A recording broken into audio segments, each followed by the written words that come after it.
So recently, I did beat the game South of Midnight, developed by Compulsion Games. It is available on Game Pass. You can play it on Xbox or PC. And yeah, I think there's a good bit to talk about here, and it's definitely worth your time.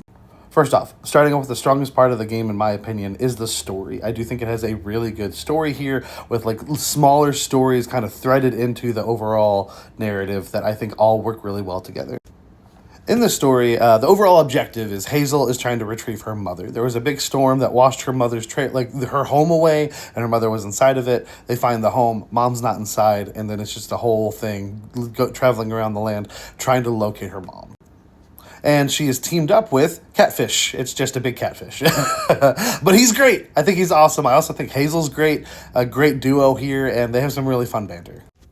And as you're traveling around your regions, you'll come across these bosses, like that are the main focal point for the smaller narratives I was talking about in different areas, and they are usually tied to a person's trauma or multiple people's trauma that led to either a creature being birthed, being formed, or just some abuse that led to certain things. Like we've seen Two Toe Tom, the giant alligator, some abuse there that led to him being who he is. And with these boss fights, the narrative intertwined with them, we have Hazel with the hard task of kind of helping them like understand their trauma, understand what led to them being what they are.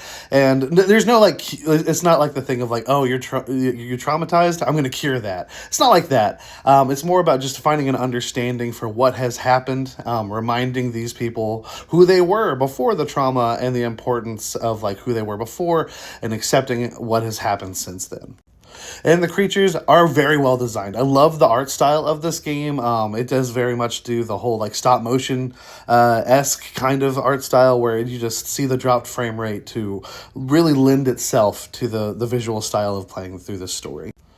And those side stories that are tied to like the bosses and whatnot, this one's related to Two Toe Tom. You see that gator there. They're all really good, I think. Some of them do raise some questions about like, why aren't we going to go talk to this person or whatnot after we finish this? But the overall narrative of what you're learning and the fact that you're learning piece by piece as you're playing through each region, I do think it's done really well. And honestly, again, just my favorite part of the game.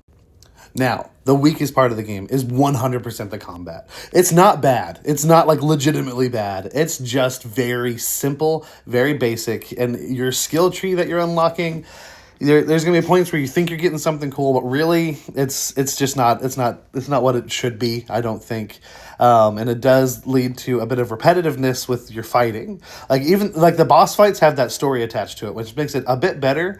But even then, the objectives you're trying to accomplish are pretty minimal, pretty simple.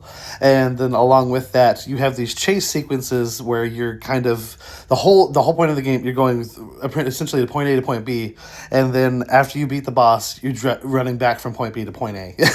And you have that chase sequence every single time. And yeah, again, not saying necessarily bad, it's just repetitive, and the fact that it's being repetitive with a thing that's very simple, not really interesting, it does kind of drag things down a bit. And literally, the bosses are so interesting from the first one almost to the last one, because every single one has their own unique story, and the way the music is implemented with learning about what happened with each boss, it's incredible. It's really cool the way it invokes everything from that deep South folklore. It is so cool and interesting. You don't get a lot of things like that, which makes it all the worse when you get to the final boss. I'm not going to talk anything about who it is narratively, but this boss doesn't get a special song like everyone else does, and it's just a whole thing. It just feels like he was kind of shoved in there at the last minute, and even the boss fight itself, mechanically, it has you doing a lot of the things that I was just talking about with that repetition that I'm like, why is this here?